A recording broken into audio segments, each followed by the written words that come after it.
চাঁদপুরের online page খুলে ইলিশ বিক্রির নামে প্রতারণা করছে একাধিক চক্র।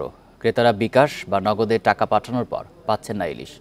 প্রতারিত হচ্ছেন ক্রেতারা, সুনাম নষ্ট হচ্ছে প্রকৃত ব্যবসায়ীদের। প্রতারক চক্রকে রুখতে এরই মধ্যে নানা উদ্যোগ নিয়েছে পুলিশ। নগদে 500 টাকা বা তার বেশি পেমেন্টে পেতে পারেন ঢাকায় জমিসহ 20 কোটি টাকার পুরস্কার। এ নিয়ে আরও জানাতে চাঁদপুর থেকে যুক্ত হচ্ছেন সহকর্মী মনিরুজ্জামান বাবলু। বাবলু, প্রতারণা রুখতে পুলিশ ইতিমধ্যে নানা উদ্যোগ নিয়েছে। কি ধরনের উদ্যোগ তারা নিয়েছে? কাউকে গ্রেপ্তার করা সম্ভব হয়েছে কিনা? আর যারা প্রকৃত ব্যবসায়ী রয়েছেন তারা কি বলছেন?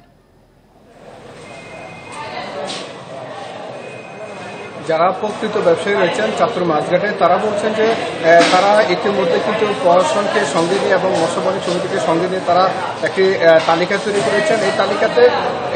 এই তালিকাতে যারা এখানকার বৈধ ব্যবসায়ী তাদেরকে শনাক্ত তাদের তালিকা করেই প্রশাসনের কাছে জমা দেওয়া হয়েছে।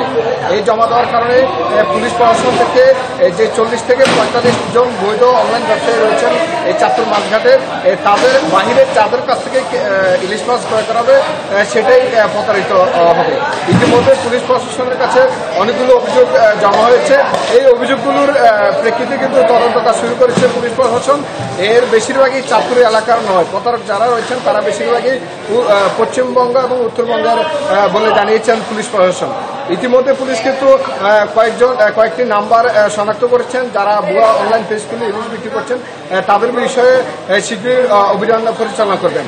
এবং যারা প্রকৃত ব্যবসায়ী তারা বলছেন তাদের কাছে প্রতিনিয়ত কয়েকজন যারা ভুক্তভোগী ক্রেতা রয়েছেন তারা এসে কিন্তু দোকান নাম্বার খুঁজছেন বা মৎস্যের আড়তের যে নামে পেজ এই পেজগুলো খুঁজছেন, কিন্তু মার্কেটে এসে তাদের দেখা নাগাল পাচ্ছেন না এবং অথবা অনেকেই কিন্তু প্রতারিত হচ্ছেন। বিকাশে বা নগদে টাকা পাঠিয়ে কিন্তু তারা টাকা পাঠানোর পর কিন্তু আর মাছ পাচ্ছেন না।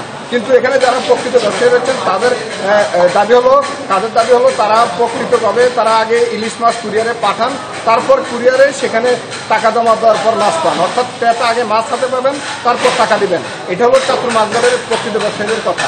আর যারা প্রতারণা করছেন তারা আগে বিকাশে টাকা হাতিয়ে নিচ্ছেন, পরে তারা মোবাইল ব্লক করে দিচ্ছেন। প্রশাসন ইতিমধ্যে সে বিষয়ে কঠোর হস্তক্ষেপ ইতিমধ্যে ব্যবস্থা নিয়েছে। ধন্যবাদ আপনাকে। চাঁদপুর থেকে জানাচ্ছেন সহকর্মী মনিরুজ্জামান বাবলু।